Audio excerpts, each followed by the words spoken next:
이름으로 축복하며 기도합니다. 아멘. 오늘 이 아침 우리에게 주시는 하나님 말씀 찾겠습니다. 사무엘상, 구약성경 사무엘상 12장 1절부터 15절까지의 말씀을 보시겠습니다. 구약성경 사무엘상 12장 1절부터 15절까지의 말씀입니다.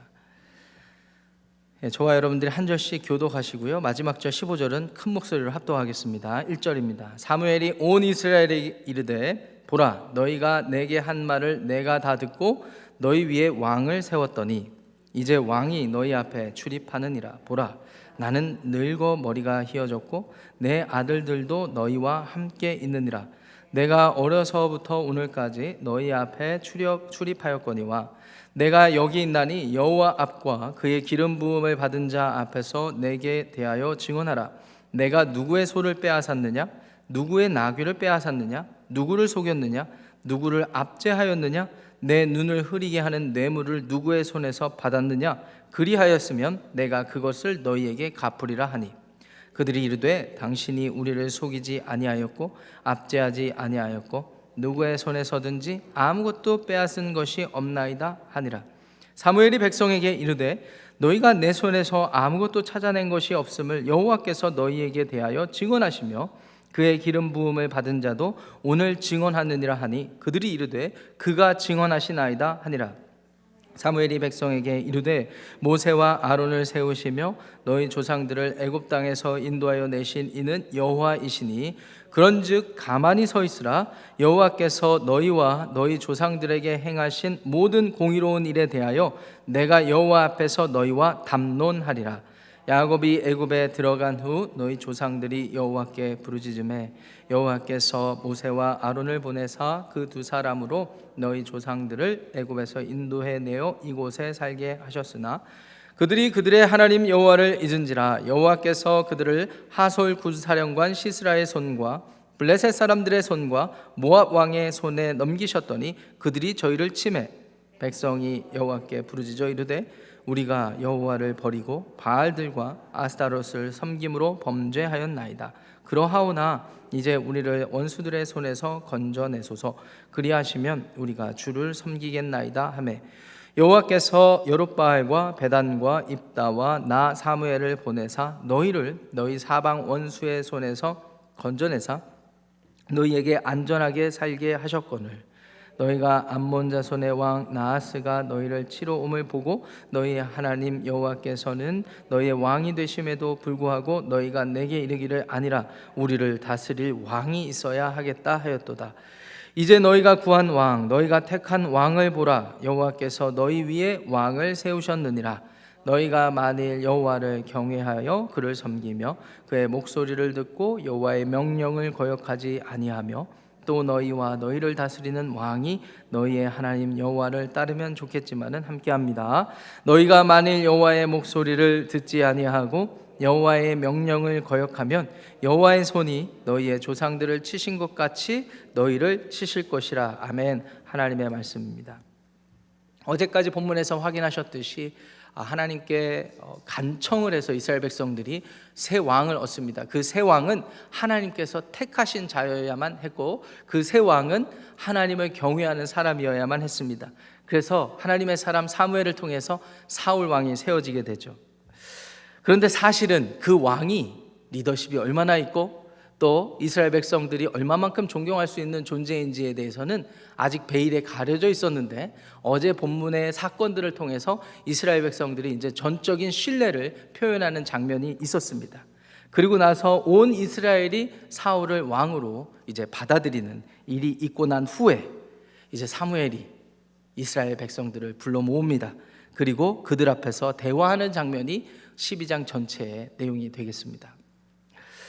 12장 전체의 내용을 살펴보면요, 사무엘이 사실은 증언하고 증거하는 내용을 다루고 있습니다. 증언하고 증거하는 일을 다루고 있어요. 무엇에 대한 증언이고 무엇에 대한 증거인가는 이제 후에 살펴보겠지만 무엇을 위해 증언하건 무엇을 위해 증거하든지 간에 한 가지 목적 때문에 그랬던 것을 우리는 알 수가 있습니다. 그것이 오늘의 본문 14절, 15절 두 구절의 말씀을 통해서 알 수가 있어요. 제가 여러분들을 대표해서 읽어보겠습니다. 너희가 만일 여호와를 경외하여 그를 섬기며 그의 목소리를 듣고 여호와의 명령을 거역하지 아니하며 또 너희와 너희를 다스리는 왕이 너희의 하나님 여호와를 따르면 좋겠지만은 너희가 만일 여호와의 목소리를 듣지 아니하고 여호와의 명령을 거역하면 여호와의 손이 너희의 조상들을 치신 것 같이 너희를 치실 것이라. 아멘. 하나님 말씀에 이제 그들의 요청대로 왕을 세워줬잖아요. 이제 이스라엘 백성들은 왕이 생겼으니까 아마 그들의 생각 속에는 주변의 이방 민족들과 다를 바 없는 이제 나라다운 나라를 갖췄다라고 생각할 수가 있습니다. 사실 하나님께서 기뻐하시지 않는 일이긴 합니다. 그리고 내일 본문에서도 자신들이 왕을 요구한 게 큰 죄악이라고 또 고백하고 있거든요. 그럼에도 불구하고 하나님께서는 그들의 요구를 들어주셔서 사실은 선한 길로 이끄시기 위한 계획을 세워 놓으셨죠. 진정한 왕을 보내실 것, 그 진정한 왕을 통해서 하나님이 그들의 삶의 진짜 왕이라는 것을 알게 해주시는 이 구속 역사를 계획하고 계신단 말입니다. 어찌되었든 그들에게 왕을 허락한 이상 하나님께서는 그들이 결국은 하나님만을 경외하고 하나님의 말씀대로 살기를 원했던 거예요. 그래서 사무엘에게 이와 같은 14절 15절 말씀을 전하라고 그렇게 계시를 하신 것이죠. 자, 그렇다면 사무엘은 이런 의도와 목적을 분명히 가지고 무엇에 대해 증언하고 무엇을 증거하고 있을까? 이것을 우리가 살펴보도록 하겠습니다. 먼저 1절부터 2절 말씀 살펴보시면은요, 12장 1절부터 2절 말씀 살펴보시면은요, 왕을 세웠는데 그게 어디서부터 시작된 거예요? 하나님이 의도하셨다기보다는 그들이 한 말을 듣고 된 겁니다.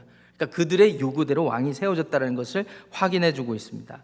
2절 말씀 보니까 사무엘이 많이 늙었죠. 그리고 사무엘이 어려서부터 이렇게 함께 했다라는 것도 그들에게 확인시켜 주는데, 한 가지 주목할 점이 12장 2절 중반절에 내 아들들도 너희와 함께 있느니라 라고 되어 있습니다. 여러분 아시다시피 사무엘의 두 아들 때문에 어쩌면 이와 같은 사단이 난 겁니다. 두 아들이 사사로 세워놨는데 그 사사로 받은 그 자기들의 직무를 자신들의 이익을 쫓아서 행했다고 기록하고 있었지 않았습니까? 그렇기 때문에 그들이 어쩌면 표면적으로 왕을 요구하는 그런 일이 발생을 했는데, 이제 그 아들이 누구와 함께 있어요? 이스라엘 백성들과 함께 있어요. 이것을 우리가 어떻게 이해해야 될까요? 지금 분명히 그 앞절인 1절에서는 사울을 누구 위에 세웠다고 그랬습니까? 너희 위에 세웠다 이렇게 되어 있습니다. 그런데 2절에 그 사사로 활동하던 자신의 두 아들들은 어떻게 되어 있어요?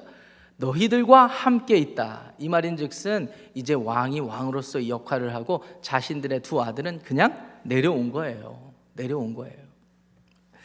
그런 일들이 있었습니다. 자, 이제 3절부터 5절까지 보시면은요, 이제 사무엘이 백성들 앞에서 자신에 대해서 증언하는 일들이 있습니다. 그런데 좀 특이하죠. 거기 보시면은 3절 초반절에 보시면 내가 여기 있나니 여호와 앞과 그의 기름 부음을 받은 자 앞에서 내게 대하여 증언하라 이렇게 얘기를 합니다. 자, 무엇에 대한 증언이고 어떤 상황일까 생각을 해봐야 됩니다. 이때 당시의 시대 상황 속에서 법정에서 옳고 그름을 가릴 때의 이런 말들이에요. 사실은 관용적인 말들이에요. 그렇게 이해하시면 되겠습니다. 자기 자신을 항변을 하는데요, 소를 빼앗았냐 나귀를 빼앗았냐, 내가 재물로 부당한 이득을 너희로부터 취했느냐라고 확인을 하고 있는 것입니다. 누구를 압제하였느냐, 자신에게 주어진 권한을 막 남용해가지고 그렇게 폭압적으로 리더십을 행사를 했는가 이렇게 물어보는 거고요. 뇌물을 받았는가 이렇게 물어보죠. 그렇지 않았죠. 왜냐하면 4절 5절 말씀에 백성들과 아마 그 자리에 사울 왕이 이렇게 말을 했던 것 같아요. 그렇지 않다라고 얘기를 했다라는 것입니다. 그러니까 5절 말씀 보세요. 5절 말씀 보시면은 사무엘이 그 말을 듣고 이렇게 얘기를 하잖아요. 너희가 내 손에서 아무것도 찾아낸 것이 없음을 여호와께서 너희에게 증언하시며, 하나님께서도 증언하신다. 그의 기름 부음을 받은 자도 오늘 증언하느니라. 그들이 이르되 그가 증언하시나이다 하니라. 이렇게 돼 있죠. 그러니까 한마디로 사무엘이 하나님의 기름 부음을 받고 하나님께서 맡겨주신 사명을 여기까지 잘 감당했다라는 것을 백성들 앞에 확인을 받는데, 백성들이 함께, 사울 왕이 함께, 그리고 그 과정을 통해서 하나님께서 함께 증언해 주고 계신다라는 사실을 오늘 5절, 3절, 4절, 5절 말씀을 통해서 우리가 알게 되는 장면입니다. 신약시대 예수님께서 제자들에게 그렇게 말씀하셨어요. 두세 사람이 모인 곳에 나도 함께 하겠다. 나도 그들 중에 있느니라 말씀하셨어요. 도대체 이 말씀을 우리가 어떻게 이해해야 될까요? 구약적인 사고에서는요, 증인 삼는 것이 매우 중요했습니다. 왜 그런 경우 있잖아요. 같은 사건을 보더라도 A라는 사람이 보는 것과 B라는 사람이 보는 게 다를 수가 있습니다. 다를 수가 있어요. 그래서 항상 증인이 필요할 때가 있습니다. 증인의 최소 요건은 두세 사람이 되었습니다. 구약시대의 증인의 최소 요건 두세 사람은 그래도 권위 있는 사람들이 있어야 되겠죠. 대부분 장로들이 되겠습니다. 그 부족이나 그 어떤 지파의 장로들, 자기 동네의 어떤 제사장들, 이런 권위 있는 사람들이 함께하여서 증인이 되어줄 때 사실은 그게 최소 요건이 되는 거예요. 증인이. 그러니까 예수님의 이런 기준에서 예수님의 말씀을 잘 생각을 해보세요. 어떤 분들은 예수님이 두세 사람만 모여야 그곳에 있다라는 걸로 착각할 수가 있습니다. 그렇지만 최소 요건이죠. 한 사람 이상이 모이면 하나님께서 함께 하시고 하나님이 역사하신다는 사실을 분명히 드러나서 알 수가 있고, 누구라도 그것을 증거로 삼을 수 있다라는 의미를 담습니다. 그러니까 두세 사람 이상은 어떻습니까? 더 좋은 거예요. 두세 사람 이상이 더 좋은 겁니다. 오늘 이 새벽 예배 본당에 함께 하시는 숫자를 제가 정확히 카운트 해보지는 않았지만 적어도 두세 사람 이상이 되기 때문에 우리가 예수 그리스도를 우리의 삶의 구주로 믿고 하나님 아버지를 왕으로 모셔드려서 산다면 하나님이 우리 삶의 왕이 되시고 예수님이 우리 삶의 주인 되신다라는 것이 너무나 분명하게 드러나는 증언을 할 줄 알아야 됩니다. 이것이 오늘날 교회 공동체의 참다운 모습이 되어야 될 줄 믿습니다. 그래서 증언이 필요합니다. 한 가지를 더 생각해 봐야 됩니다. 예수 그리스도를 영접하고 하나님을 왕으로 믿고 또 예수님께서 맡겨주신 사명을 감당하면서 산다고 한다면, 내가 그리스도 안에서 구원을 받았다고 한다면, 사명을 받는다고 받아서 살아간다고 한다면 결과가 있어야 돼요. 열매가 있어야 돼요. 말의 증언으로는 부족할 수가 있습니다. 말의 증언도 사실은 사실일 수가 있어요. 진실일 수가 있어요. 그런데 우리의 삶에 행함이 있어야 돼요. 열매가 있어야 돼요. 그 열매가 있으면 그것이 참된 증언으로 인정되는 그런 마음이, 진실한 마음이 더 생기고, 그리고 그것을 볼 때에도 사람들이 증거로 삼을 수 있다라는 말입니다. 사랑하는 성도 여러분, 오늘 우리에게 주어진, 또 저와 여러분들에게 주어진 하루의 삶이 주님 앞에서, 하나님 앞에서, 많은 사람들 앞에서 예수 그리스도를 높이는 증언의 삶이 되길 원하고 증거가 되시기를 주님의 이름으로 축복합니다. 자, 그렇게 확인을 받고 나서요, 6절 7절 말씀 보시면은요, 사무엘이 정말 하고 싶어 했던 말들을 이제부터 쭉 하게 되죠. 6절 7절 말씀을 요약하면 그렇습니다. 누가 왕이냐라는 것입니다. 너희들의 진짜 왕이 누구냐? 이것을 증거를 제시하면서 확인시켜 주는 것이죠. 누구예요? 그들을 애굽에서부터 인도해 내신 야훼 하나님이라는 것입니다. 7절 하반절에 보시면 그 하나님께서 이스라엘 백성들을 데리고 하셨던 모든 공의로운 일들에 대해서 뭐라고 얘기하고 있습니까? 사무엘이 담론하리라, 담론하리라. 그러면서 이 7절 상반절에 보니까 가만히 서 있으라, 내가 담론하리라, 이렇게 말씀하셨는데 이것 역시 법정 용어입니다. 법정에서 이렇게 이때 당시에 사용했던 그런 용어들이에요. 그러니까 굉장히 분위기가 비장한 분위기가 될 수밖에 없습니다. 옳고 그름을 가리는 그런 분위기가 될 수밖에 없죠. 증거를 제시하는데요, 8절부터 12절까지 쭉 그 증거를 제시를 하고 있습니다. 그 증거인즉슨 사사시대 멀리 가지도 않습니다. 우선은 하나님께서 애굽에서 인도해 내셨던 사건을 확인시켜 주고 있고요, 그리고 멀리 가지 않습니다. 근대 역사에서, 자신들이 경험했을 법한 근대 역사에서, 우리 성경적으로 말하면 사사기 3장, 4장, 5장에 등장하는 사건들, 그들이 하나님의 인도하심 따라서 가나안 땅에 정착했는데 하나님을 금세 잃어버리고 이방 민족들, 이방 사람들이 믿고 따르는 신을, 바알과 아스타롯 신을 섬기는 그 일들을 행했을 때 하나님께서 심판을 하셨잖아요. 그때 이스라엘 백성들이 부르짖으니까 하나님께서 어떻게 역사하셨는지를 이렇게 8절부터 12절까지 요약해 주고 있습니다. 거기 보시면 9절에 여호와 하나님을 잊었다라는 표현을 했죠. 그래서 하나님이 하솔 군사령관 시스라, 이 사사기 3장에 나오는 사건입니다. 가나안 땅에 하솔 군사령관이라는 월딩이 나옵니다. 블레셋 사람들의 손, 모압 왕, 우리 사사기 4장에 보면 에글론이라는 이름까지 등장을 하고 있어요. 모압 왕 에글론. 그렇게 했을 때 백성이 또 부르짖잖아요. 그때 하나님께서 11절에 보니까 여룻바알, 이게 기드온입니다. 베단이라는 이름은 등장하진 않는데요. 입다, 사무엘, 이런 사람들은 등장했던 이름이죠. 그러니까 우리가 사사기에 등장하는 사사였다라고 생각할 수가 있습니다. 그러니까 하나님께서 심판하실 수밖에 없었는데 그들에게 부르짖었을 때 다시 하나님께서 그들에게 긍휼을 베푸셨다라는 사건들을 이렇게 소개해주고 있어요. 그런데 또 암몬 사람들이 쳐들어오니까 다시 연약해져서 왕을 이제 구하는 지경에 이르렀고, 그래서 너희들에게 왕이 주어졌다라는 사실을 아주 조목조목 법정에서 변호사가 따지듯이 이렇게 사무엘이 소개해주고 있는 모습을 보게 됩니다. 이 자체가 증거가 되는 것입니다. 무엇이 증거입니까? 역사적인 사건이잖아요. 역사적인 사건이 증거가 되는 거예요.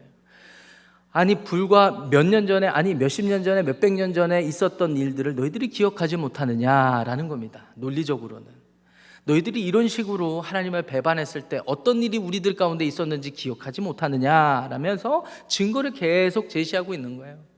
가나안 땅에 들어온 이후부터 하나님 앞에 보였던 패역한 모습들, 타락한 모습들, 죄악된 모습들, 이런 것들을 보여주면서 이런 것들을 기억하지 못하느냐, 증거를 제시를 합니다.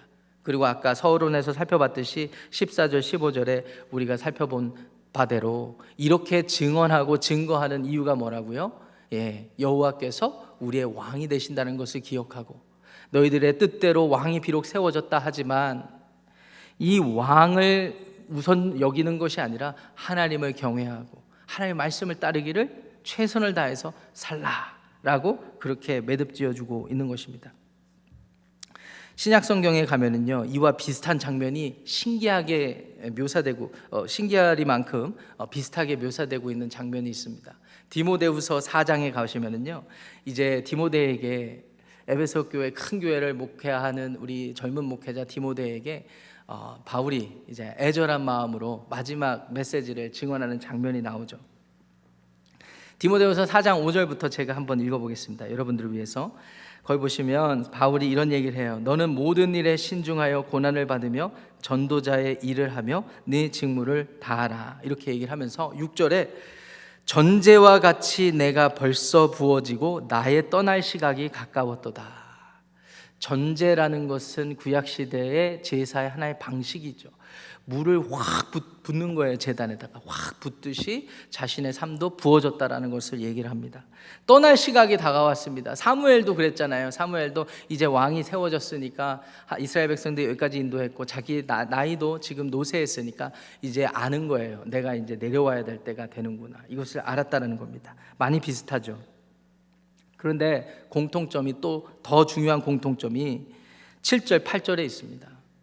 디모데후서 4장 7절 8절 제가 읽어볼게요. 나는 선한 싸움을 싸우고 나의 달려갈 길을 마치고 믿음을 지켰으니. 자기가 내려올 때에 자기의 삶을 돌아보고 자기가 하나님께서 자기 삶을 어떻게 인도하셨는지를 증언하고, 그리고 자기 삶 자체가 증거가 되어 있다는 것을 알 수가 있습니다. 선한 싸움을 싸우고 나의 달려갈 길을 마쳤다. 사도행전 20장 24절에 보면 나의 달려갈 길은 뭐라고 그랬어요? 예수께서 부어주신 사명, 곧 은혜의 복음을 증언하는 일이라고 그랬거든요. 사도 바울께서 그 증언하는 일을 마치려 하면은 나의 생명도 아끼지 않겠노라 라고 하면서 예루살렘으로 향하잖아요. 그 모든 일들을 경험한 다음에 오늘 디모데후서 4장 7절에 나의 달려갈 길을 마쳤다라고 이렇게 얘기를 하고 믿음을 지켰다라고 얘기하는 이 모습이 오늘 구약 성경의 이 증언하고 증거하는 사무엘의 모습과 참으로 많이 닮아 있습니다. 근데 질문이 있습니다. 사무엘도 그렇고 이 바울도 그렇고 도대체 어떤 마음의 동기로 이와 같은 삶의 모습으로 그들의 삶을 살았을까요? 디모데후서 4장 8절입니다. 이제 후로는 나를 위하여 의의 면류관이 예비되었으므로 주 곧 의로우신 재판장이 그날에 내게 주실 것이며 내게만 아니라 주의 나타나심을 사모하는 모든 자에게니라. 아멘. 그들의 마음의 동기는 분명했습니다.